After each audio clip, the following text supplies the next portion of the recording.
Le document dont je vais parler a été publié sur le site ecofoot.fr le 19 février 2018.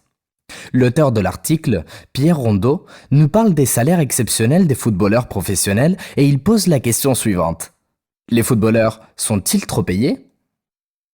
Dans cet exposé, je vais présenter la problématique et puis des pistes de réponse. Ensuite, je vous donnerai mon point de vue et aussi quelques exemples liés à mon expérience personnelle.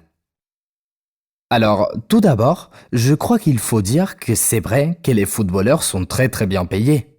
Bien sûr, ils sont comme les acteurs d'un spectacle, comme la Coupe du Monde par exemple.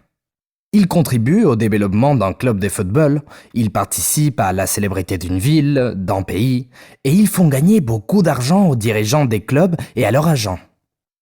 Ils font aussi travailler des dizaines de personnes et ils créent de la richesse avec les droits télé, la billetterie, la publicité, les sponsors.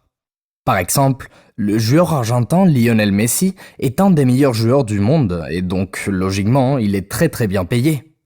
Mais je trouve normal que la plupart des gens soient choqués d'apprendre qu'il gagne 400 fois plus qu'un médecin généraliste. Évidemment, Lionel Messi est bien plus populaire que mon généraliste. Mais est-ce qu'il est aussi utile ? Je ne pense pas. D'ailleurs, c'est la raison que choisit Pierre Rondeau dans cet article pour justifier les salaires des joueurs.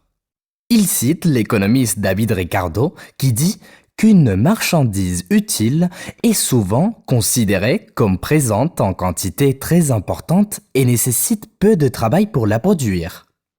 Et par opposition, un bien considéré comme naturellement peu utile sera peu pressant et il faudra une importante quantité de travail pour le produire. Donc, selon lui, c'est ce qui explique pourquoi le football, qui est inutile, est cher.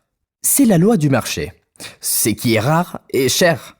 Lionel Messi est rare, donc il est cher. Les médecins sont utiles à la société, donc ils sont nombreux, donc mal payés.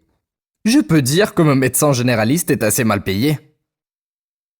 À mon avis, même si cette explication est très intéressante, elle ne justifie pas les différences qui existent actuellement entre les sportifs de haut niveau et les salariés d'une entreprise par exemple. Je suis argentin et dans mon pays, Lionel Messi et Diego Maradona sont considérés comme des demi-dieux. Alors oui, ils nous font vivre des émotions très fortes, l'euphorie, la joie, le bonheur, la tristesse, la colère, etc. Tout ça a un prix. Peut-être, mais certainement pas 38 millions d'euros par an.